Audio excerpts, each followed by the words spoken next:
What's up? Welcome. I am so glad you are here listening and spending time with me today. Release Your Inner Power talks about life, the trenches, the decisions, and the wins that we have now, today, and that have experienced in our past.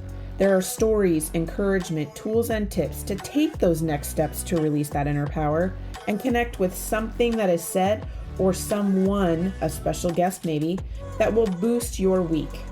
I am your host, Shauna B. Here we go.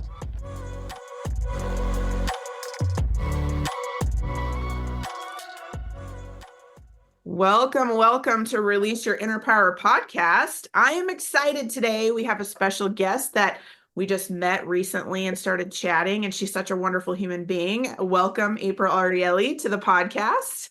Thank you, Shauna. I'm so excited to chat with you today. Me too. So I love our chat and some of your story of, you being in corporate, you being an actress, you being a mama. I'm so excited to dive in and really learn who you are and for you to tell us, about your journey and how you got to all of those things and what you've done through your life to get to where you are. Tell us a little bit about that. I'm excited too to figure out where I'm going. I love that. So I call myself a Renaissance woman, and that's somebody who chases their passions, and it can be a variety of things through life, and along the way, picking up knowledge and wisdom and using that as they move forward. It's just who I've been since I was a little girl. I grew up in the Midwest, Bible Belt, and on a wildlife reserve of all places. So surrounded by trees, fields, deer, geese, all the things. We've even raised wild animals when I was a kid. And growing up, I had two older brothers, and it seemed like the world was completely open to them. But for me, it's, my mother would ask me, what do I want to be when I'm older? And she would say, do you want to be a mom? Mm-hmm. Oh, maybe you could be a teacher or a nurse. And I remember those were the three options. Right. And it just didn't fit for me. So I struggled with that throughout childhood. Like, is this all I can be? And I've always had big dreams of doing more, going places. In that, I remember telling my mother a few things that later on in life would become true. So when I talk about my story and how I started doing what I do now, I reflect back and realize I was doing some of these things that I teach other people to do. I was doing them instinctually, naturally, just not knowing. So as a child, I remember telling my mother, we were in the bigger city to go shopping, and I saw these cute apartment buildings off of the freeway. And I said, Mom, I'm going to live there one day. Fast forward, college years, I'd forgotten about telling her that. College years, I am moving into those apartments. And my mother reminded me. She asked me, do you remember telling me that as a child? And I was like, whoa, wow, that's crazy. I also remember seeing skydivers randomly in one of the fields near our house. Suddenly there's these parachutes opening up, and my mom, took all of us kids outside, go look. And it was beautiful. And I was, Mom, I'm going to do that someday. Fast forward down the road, and I'm jumping out of airplanes. I had forgotten that I told my mother that. And then later on, I'm like, oh, wow. There's a lot of interesting things that happened in that fashion. I think as a child, we dream. Mm-hmm. And we allow ourselves to believe anything. I can fly. I can jump out of airplanes. I can move and be somewhere else. And then you get older and the negativity comes in, the negative self-talk and the doubts. I can't do that. I don't fit in, all those excuses and reasons, and you stop dreaming. One of the other things that I pinpointed as a child was that I wanted to be an actress. And I think this comes from that limitation of having three choices of what I could be when I grow up. But one day I'm just realizing, why can't I be everything? how can I be everything? Because I would see movies about archaeologists. I'm like, oh, I want to be an archaeologist. Then I would see something about astronauts. Oh, I want to be an astronaut. And as I got older, I realized, whoa, okay, wait a minute. What if I became an actor who gets to experience all those little things in different ways and then move on to do something else? And so that started to become my passion and my dream. Early 20s, I just made it a goal. I'm like, that's what I'm going to do. I was still living in the Midwest and I had no connections. I didn't know anybody that had done such a thing. But I was driven. I'm like, that's what I want. And I started researching and looking into it. How do I do this? I spent a few years in St. Louis area before moving to LA, but it was always there. I'm like, I'm going to go to LA. And I made that happen. Packed up my car, drove to LA, didn't know anyone. I had a friend that helped me move there, but then that friend went back home. And within 2 weeks, I found an apartment that I was sharing with somebody else, a stranger, a beautiful woman from El Salvador. She was amazing. She was like another mom to me, so it felt safe. I picked up 3 different jobs to hustle my butt along, because you have to earn a living. And I didn't come from money. Hitting the streets, hustling with headshots and everything. I ended up being a member of the Screen Actors Guild. It was amazing, but it was hard. It was brutal. So after a few years of that, I started to settle into adulthood where I'm thinking, okay, I need health insurance and things like that, stability. So I started looking for careers, and I ended up being in marketing for one of the largest entertainment studios in the world. And that was amazing. It was fun. It was exciting and chaotic. But I really felt like I was living my best life. I'm in LA, and I had through the years made friends and a community, and it was fantastic. And all of the self-doubt that I had as a child, all the things that told me I couldn't do these things because I'm a girl or I'm not good enough, those had all gone away. I, was fully living within myself, confident and feeling great. And then in 2008, I was sexually assaulted. It blew my world apart. It crushed everything that I had worked so hard to build. I felt worthless, and I didn't want to be on this planet anymore. I didn't care if I died. It was a very severe depression. Prior to that incident, I had done a tandem skydive for my birthday and had it on video. It was amazing. It changed, at that time before the assault, it had changed my perception of the world. Literally, like just seeing the world Yeah. from the sky while you're Sure. plummeting to earth, it can change your outlook on so many things. So when I was in the severe depression, I would go to work and come home, and that was it. I wouldn't even go to the grocery store because I didn't want people looking at me. Somebody who was an actor who thrived on people looking at me and listening to me, I couldn't stand that anymore. So sitting in the apartment, I would just watch DVDs that I had and stay to myself. And I came across the DVD of the skydive, and I thought, well, I'll watch that again. And some of those feelings came back, the excitement of it. And for a moment, just like a little tiny moment, I started to feel alive again. And that's when I decided I had to do something to get out of this depression. I'm going to become a skydiver. that was it. I was just like, okay, I didn't know how. So I started researching again. What do I have to do? And how much is this going to cost me? I didn't have a lot of money. And I figured it out.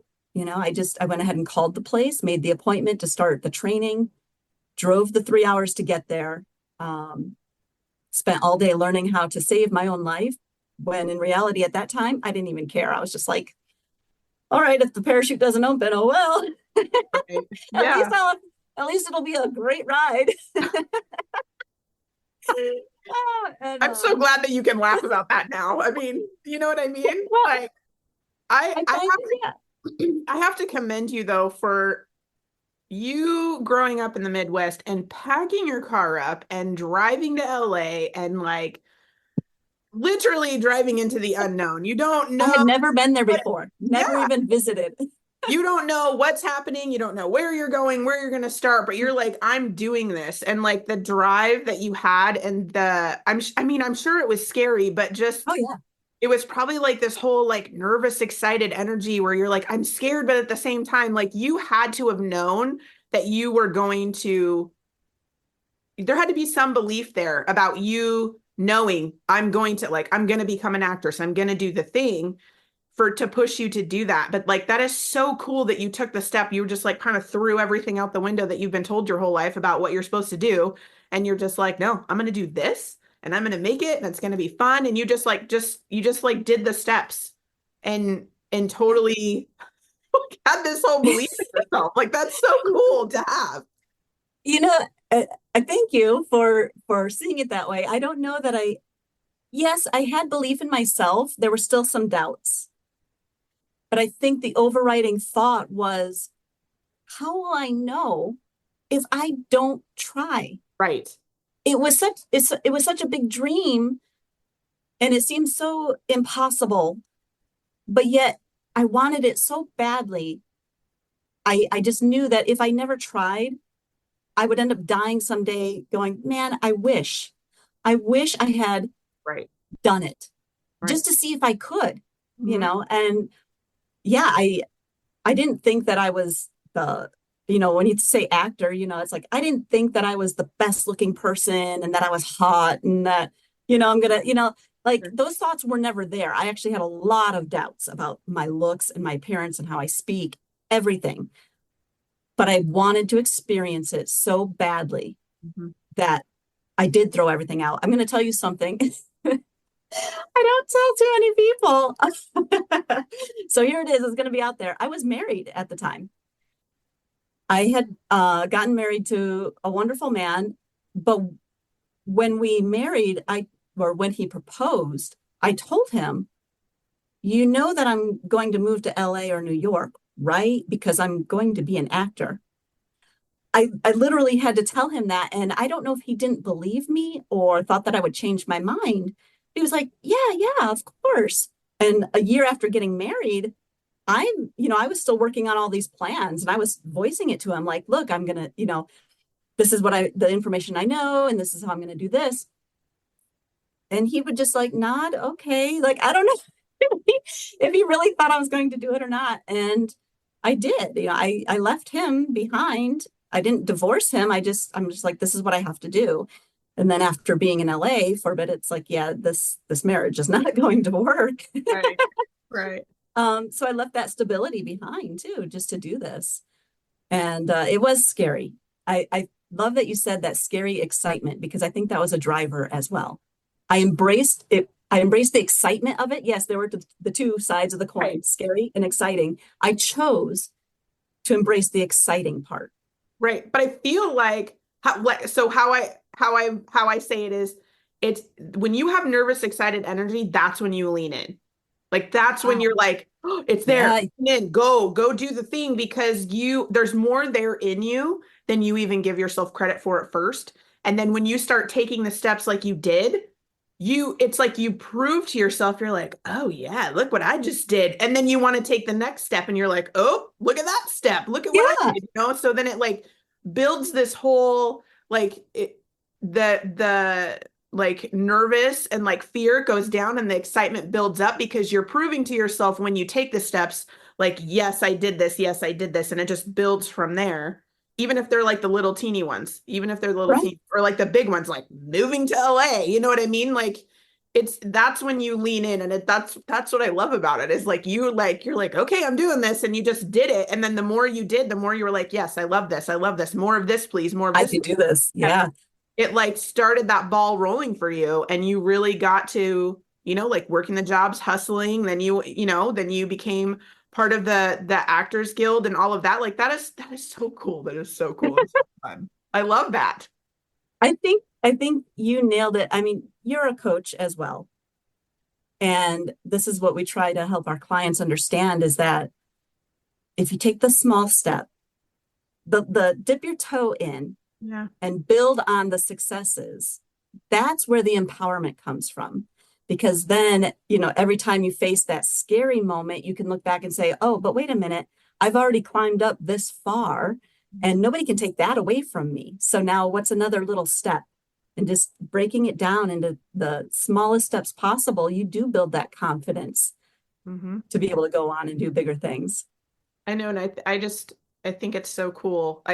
It's just so cool, that feeling too, like when you know what I mean? Like when you take these steps and you're like, oh my gosh, I'm in LA, and then oh my gosh, I have these jobs, and then oh my gosh, I'm an actress. Like it's Yeah. weird because you're living it and you're taking the steps, but then when you're there, you're like, this is happening. This is happening. Um, I want to back up a little bit too. When you were talking about after you were assaulted and you went into that depression, Mhm. Yeah. and how you were like, you didn't want to go out of the house. You wanted to just be kind of like closed away in a little box and just like protecting yourself from all the things because you were just done with all of it. But I love that the steps that you took prior almost like pulled you out, right?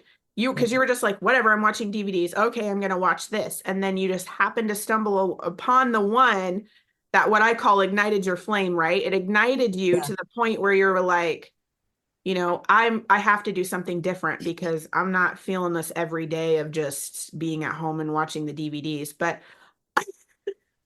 I love almost that I'm laughing because it's like you went to skydiving. Like it wasn't even like, like something else. You were just like, oh, jumping out of planes. That's what I'm going to do. Well, But when it brings back that feeling inside of you, there's something to be said that you still, even in the midst of your depression, you still knew that you felt something different and to feed that more. Like that's amazing because sometimes yeah. that's hard to see, but when you notice that and you were like, no, I want to feel more of this. And then you went to the thing, which was skydiving. I just love that it was skydiving. And did more of that and became a skydiver and that's what really pulled you out of the trench. Yeah, there's a few things about that. And yes, there's that little piece that I had before the assault happened, and then revisiting it helped pull me out. There were some other pieces to it. It's taking control again. So the skydiving it's an extreme sport. It's highly dangerous. And especially as a fun jumper, there's a difference. So fun jumper is the person like me. I got a license to jump by myself and I would jump with other people. It's not tandem. So I had my own parachute, saving my own life every time I jumped. It was a chosen danger and risk that in hindsight, I can see where I was trying to prove to myself that I could save myself, because in the assault, I was helpless. Mm-hmm. I was absolutely helpless with no control over what was happening to me, my body, my psyche. It was taken from me, Mm-hmm. any sense of controlling my own life. So in the skydiving, I was able to take that back little by little. And I say, originally at first I say, I didn't care if I lived or died. And that is true. The first, I don't know how many months, years of skydiving, I really didn't care. Like I had a few scary incidents, nothing major, but and I would, go through okay, how do I fix this? Which helped to build again some of that control of being and that taking back, I can take care of myself. It wasn't until later that I started to care about life again.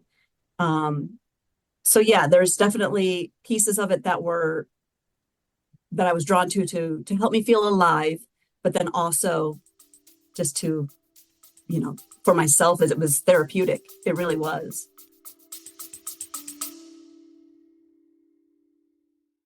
Hey there, do you need some more tools to help boost your week? I got you. I got you. Head on over to www.igniteddecisions.com and there is 4 different resources that you can use to help clear your mind, get things done, checking in, 10 ways to better your day, and to be able to plan more me time. Yes, plan more me time. Head on over to www.igniteddecisions.com to get your freebies today to help boost your week. I was just gonna ask you that is at one point, because you said that, you just didn't care, right? At what point, do you remember, was there like an aha moment that you remember where you like started to care and then it was like really different for you? Yeah. So so I had a scary incident towards the end of my time skydiving.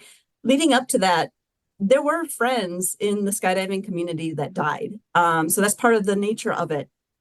Every time I would go there, it was like a double life. I would live in LA for all week, having that life, and then on the weekends, drive the 3 hours to the drop zone, different community. So every weekend that I would go, there's almost this, not necessarily an expectation, but a knowledge that anytime I went there, there could be news of a friend having a fatal accident. And that did happen. And I grieved those friends, but along those moments, I still kind of felt like, oh, maybe it'll be me next time. Wonder what they'll say about me if it's me, like stuff like that. So towards the end, though, I did have a jump where I, I'll keep the details short, but basically where the group and I jumped out of the airplane was quite a distance from the drop zone. High winds push you while you're free falling. I was at the tail end of the formation. When you separate, you have to separate before you open your parachute, otherwise you'll kill each other. So separating, I had to fly further away, not only from the group, but then also the drop zone, which is down this way, so we're all separating and I'm going even further. So under canopy, I'm trying to drive the canopy, fly it towards the drop zone, and I am just not getting there. I weighed 115 pounds. High winds are pulling the canopy back. And so I'm like, come on, I can get there. Not happening. It was like the drop zone was just not getting any closer. So I looked down for an alternative landing area, and there's this farm below me. There's cows in a field. And I thought, okay, maybe if I dodge the cows, and I picture like Wile E. Coyote, like, Yeah, on the side of a crowd. I'm like, no, that's not good. Found another strip of land that had been tilled with this big, huge piece of equipment that's at the end of the field. I'm like, okay, if I'm careful, I can get into that. So I get in there and I'm coming down at it under like 400 feet. The winds shift again. And this time it's like throwing me faster towards the equipment, like huge. We're talking like industrial sized things with claws and stuff. And I'm like, oh my God, what am I going to do? You're not supposed to turn that low because you can turn your canopy right into the ground. But I had to.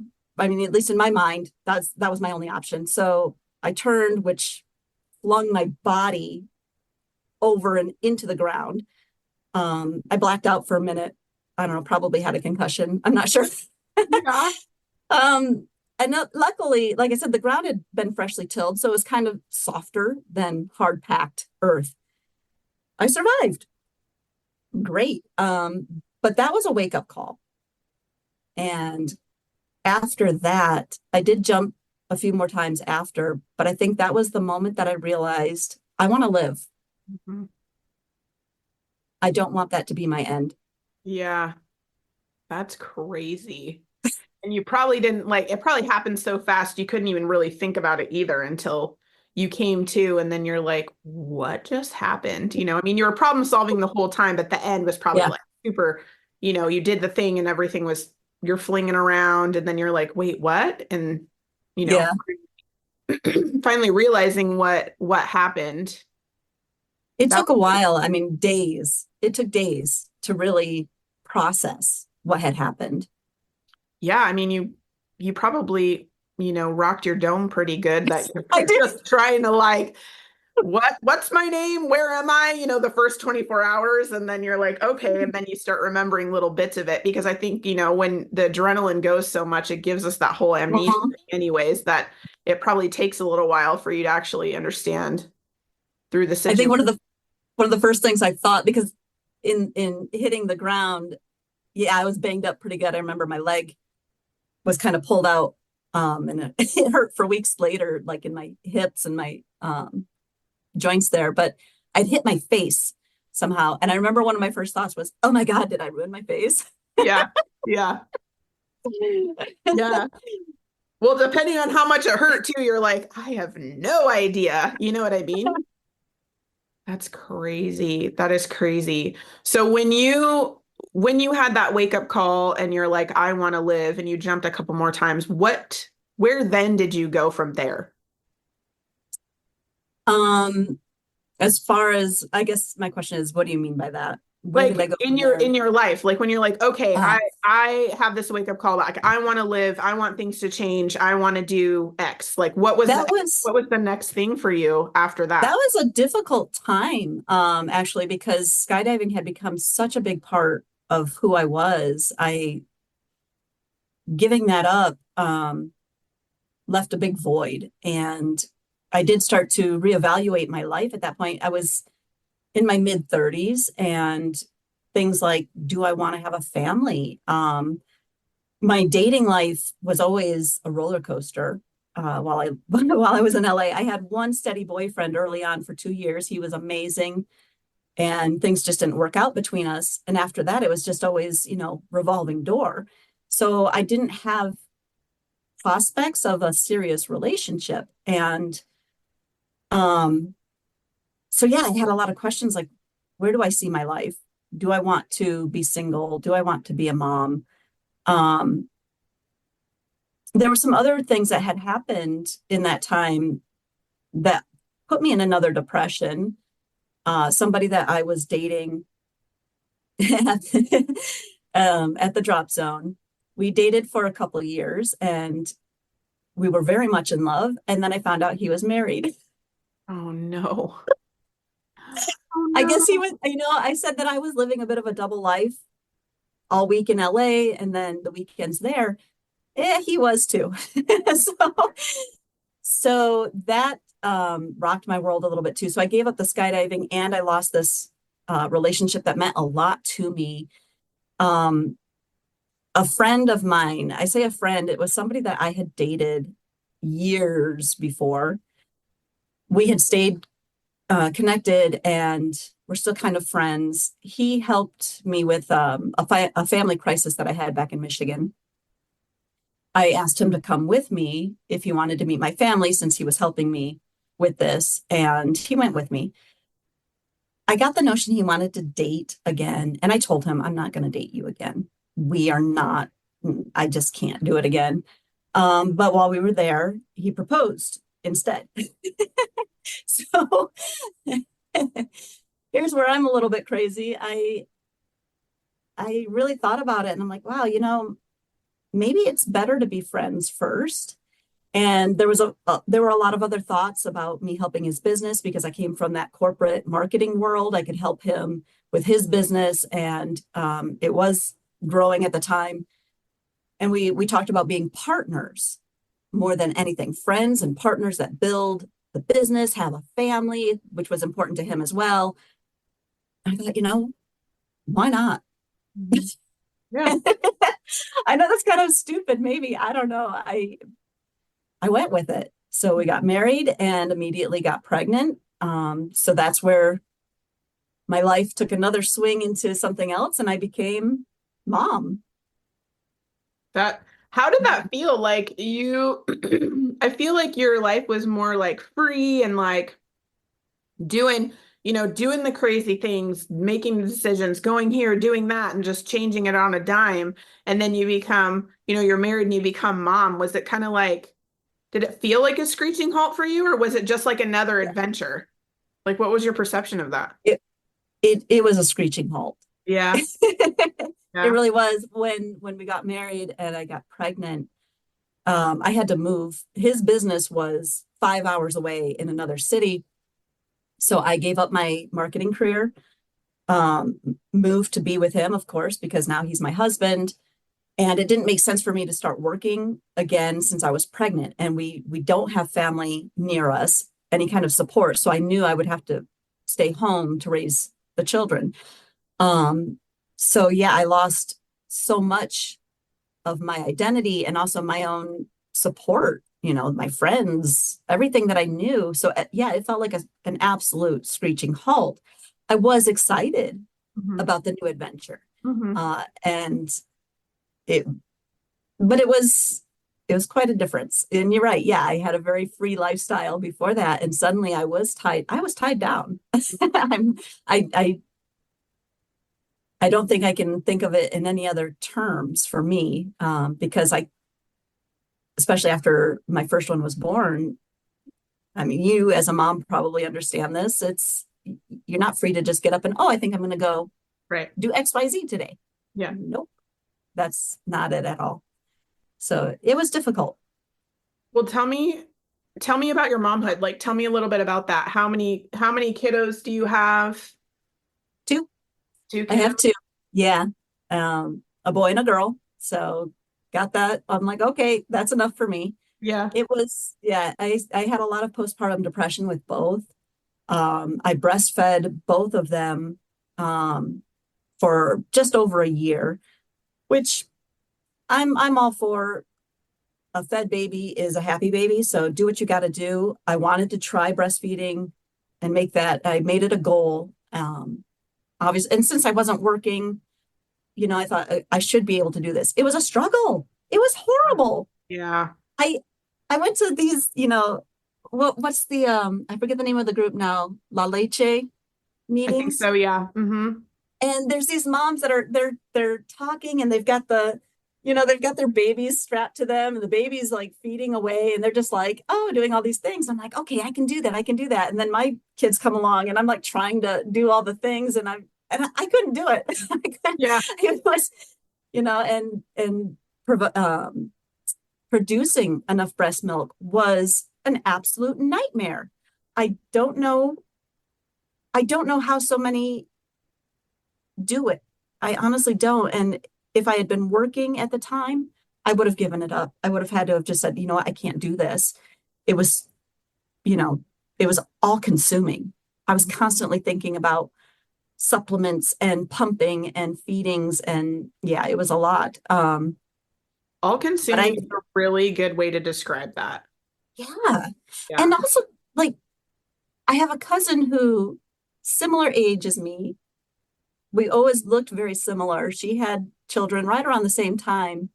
And I remember seeing pictures of her, the pregnancy weight dropped when she started breastfeeding. And I'm over here struggling and I'm gaining weight. I was like, what am I doing wrong? I think, I'm not sure the science on it, but I do think some women retain Yeah. the weight for the production of the breast milk. I didn't understand that. So that was also, it was difficult to embrace that this is who I am now. I don't recognize myself at Right. all, Right. physically, mentally, everything. Yeah, because you completely change. I mean, your whole Yeah. world changes. And I feel like as women too, that we have to break through the barrier of our expectation on what should be happening as a mom. Like Yeah. with the breastfeeding and if you should be and when your kid sleeps and am I doing it Oh, right yeah. and all that.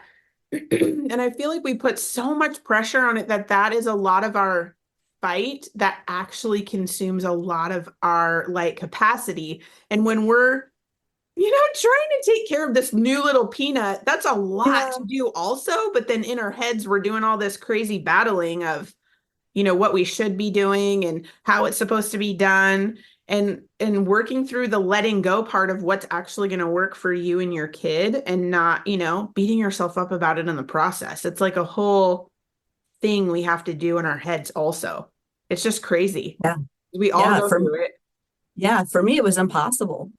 I didn't start letting go until the kids got bigger and could do things themselves. My kids are now, one's turning 9, the other is 6. I am now starting to feel more relaxed and relief from all of those baby and toddler years. It Right. was too much, too much. I don't regret having my children. I love my children, but ask me to do again. No, no, no, no, no, no. I will, I can't, It's a I can't lot. imagine. Yeah, no, it It's a wouldn't happen. lot. And you're so right. There's like a whole, I call it trenches, but you're like in the trenches when Yeah, they're like younger and they need you more. And then there's like that sweet spot when they come out and they're like that age, right? Between like 6 and 10, 6 and 11, where it's like they're more independent and they can do things, but then you can like really see who they're starting to become, before the teenage yeah. years, and they still want to do things for you and with you because they're at that cute little stage before they become teenagers where they're like, you don't know what you're talking about. You know what I mean? It's like that's such a fun little section. And you can I believe that that's the time where you can really go back to you. Like you can really check in with yourself and really start doing things where you said like you're an individual, right? And a mom. So remember to do those things for yourself. And this is like the sweet spot to really get back to that, to be that so you don't get locked in that hamster wheel of just doing mom mode. Yeah. That's like a danger zone. Like, it's really good to be a good mom, but don't get stuck in this mom mode because you're also a person. Yeah, and I think it's healthier for the children too. My kids are just now realizing there was so much more to mom Yeah. than making the food and Yeah. doing our laundry, taking us to school. My daughter, um, she saw pictures of me as a skydiver. I showed her, and she's just like, she was blown away. She can't believe it. Mom used to do that. I'm like, yeah, that's me. Here's a Yeah. video. Watch this, kid. That's really cool to have. That's But not really the cool truth. to have. And like Yeah, you said, I think when their worlds get bigger and they can understand more of like who you were before, because that's all they know. That's all they know. yeah. So what a cool thing to be able to share that with her. And she's just like, her mind's blown. Like, what? Mom used to do that? Like, And she's a little spitfire like I was. Oh man, I can already see her going in directions of adventure and risk taking. She's very much a mini me, and I want to be able to share these things with her that yeah, you can do this. Um, I also want to be there to help her, to make sure she's safe doing it, sure, sure. of course. Yeah. But I love that I can give her some of that support that I didn't have, growing up and wanting to do these big things that nobody I knew could help me with. Right, right. It's so amazing how when like growing up from childhood, how there's some people out there that totally break that pattern, right? And just totally go rogue and on their own path. But then we have kids and then we start seeing that. And then it's like, oh, then the mom comes and we're like, I'm not really sure if I want you to do that. Like you want to nurture it, but then you're like, okay, can I wrap you up in plastic bubble wrap first before you go out and do the thing? You know what I mean? It's Yeah. so crazy how we have to like kind of tame the Spitfire, if you will. You have to like tame it a little bit. So you're like, so us as moms feel Yeah. okay about them going into the world when they're like, come on, just let me do the thing. And you're like, okay. It's so I funny. hope I hope that I can teach them calculated risks. Yeah. I mean, it's okay to take the risk, maybe think about it beforehand of what you can do. Right. Right. But yeah, you're right. Ultimately, they're going to do what they want to do. And I can't stop them from that. So the best that I can do is support them and try to help them do it as safely as possible, whether it's moving a long, long ways from here, which I hope they don't, Yeah. or doing something dangerous like skydiving or some other extreme thing. I can support them and hopefully instill some safety and rationality into them. Right. Right. That's the tricky spot. So how can I do that? I love it. I love it. Well, I wanted to dive in a little bit too about what you're passionate about these days. What what really fills your cup up and what do you like to do now? Now, it took me a long time to realize it, but now my passion is really helping other people see how they can fulfill those dreams that they might have, just like I did. I didn't know how I was doing it when I did it, but now that I have a better understanding of it, I can share that with others. And it's amazing in just talking to different clients, no matter how big or small the dream is or the goal, when they start to have those moments of, aha, I can do this, or seeing a path to doing it, God, it's just like, for me, it makes me excited all over again and start to think, okay, what am I going to do for myself too? It's like this perpetual system of me helping them, and then in turn, reflecting on it, it helps me. So Mm-hmm. that's really where my passion lies these days. So do you coach them? Are you coaching them? Yes, I'm a life coach, relationship coach, and a career coach. Certifications in all three areas, and I'm constantly up leveling to see what else I can provide to clients. So, in the life coaching realm, a lot of times I'm helping clients who have some of those negative self-talks going on within them. They want to do something, and they just they don't see how they can do it without a little help from someone like me. So I'm helping them address those things. And I think you probably know this as well as anybody. A lot of that self-doubt, the internal blocks that we have, they don't just go away. There's no such thing as, just plucking it out and throwing it away. It's usually going to stay there, but we can learn how to think of other things to replace it or to overcome it. One of my biggest things that I'm diving into right now is positive presumption.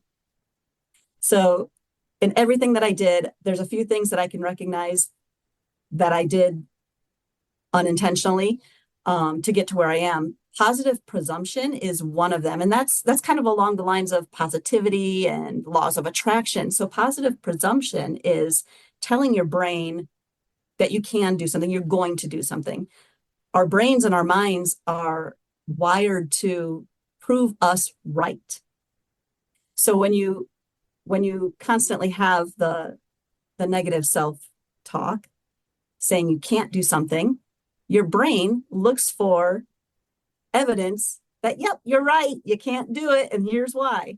So when you start to train yourself to think positively, okay, I can do this, your brain has to work harder, but it's going to start to look for evidence that you can. And I also use that with raising vibrations.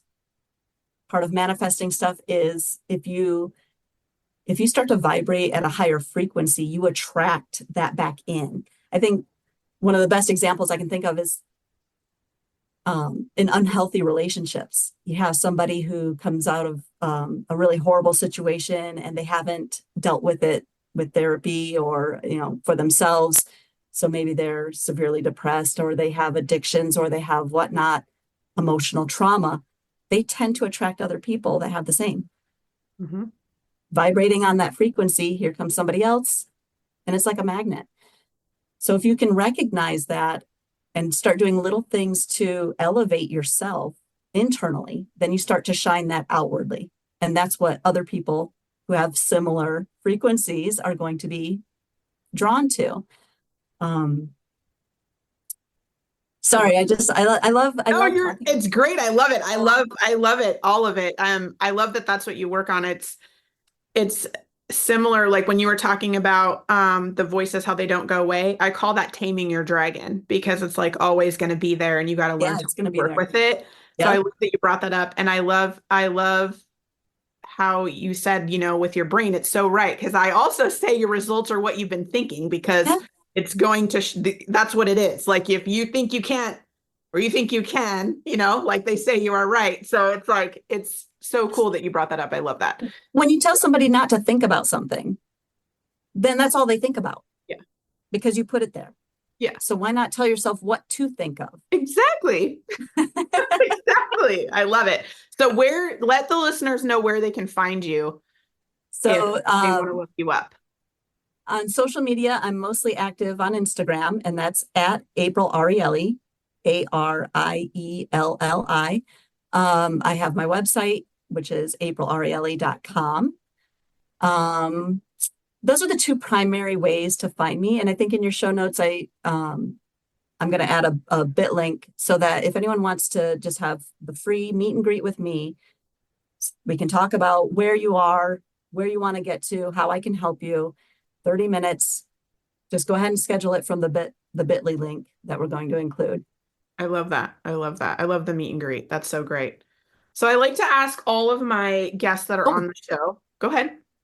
Sorry, and I wanted to throw it out there too that any of the subscribers to Ignited Decisions can get 50% off a 2 or 3 month package with me if they decide to sign up.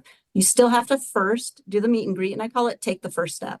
Yeah. So literally on my website, you'll see there's only one main link, which is take the first step. That's the free talk to me. And from there, just mention that you heard about me through Ignited Decisions, and I'll give you the discount. I love it. I love it. And that'll be included in the show notes too, so that people can find it easy. So I like to ask all of my guests that have been on here what their superpower is. I would have to say, other than flying, I love that. My superpower is curiosity. Stay curious. And I think that was the biggest factor in me being able to do all the things that I did. When I had the thought of something I wanted to do, I would become curious about it, and I would start researching. Where do I, what do I need to do this thing, and how do other people do it? So staying curious and just constantly looking for more information on that passion that you have, it starts to make it real, and you start to see the little things that you can do to do it. I love that one. That one is so good and has not been said before. So I love that. I love that. I love how literally every guest that I have on has their own one, and it's not been repeated. It's just so cool. It's so cool. So thank you for sharing that one. That was a good one. I'm so happy that you came on the show today and that you shared your story and that we had such good conversation. So thank you for being here. Thank you for having me. And I have to say, I love this, women supporting women. Yeah. In some of the negative self-talk that we have and all the self-doubts, I think as women, we do that to each other because we judge each other. We know we're judging each other, competing against each other. And we start to say, I'm not as, and we look at another woman, I'm not as this. And so to do this with you, I love this. And I thank you so much for having me on and sharing this moment with me, because this helps us elevate each other. And I fully believe that. So thank you. Thank you.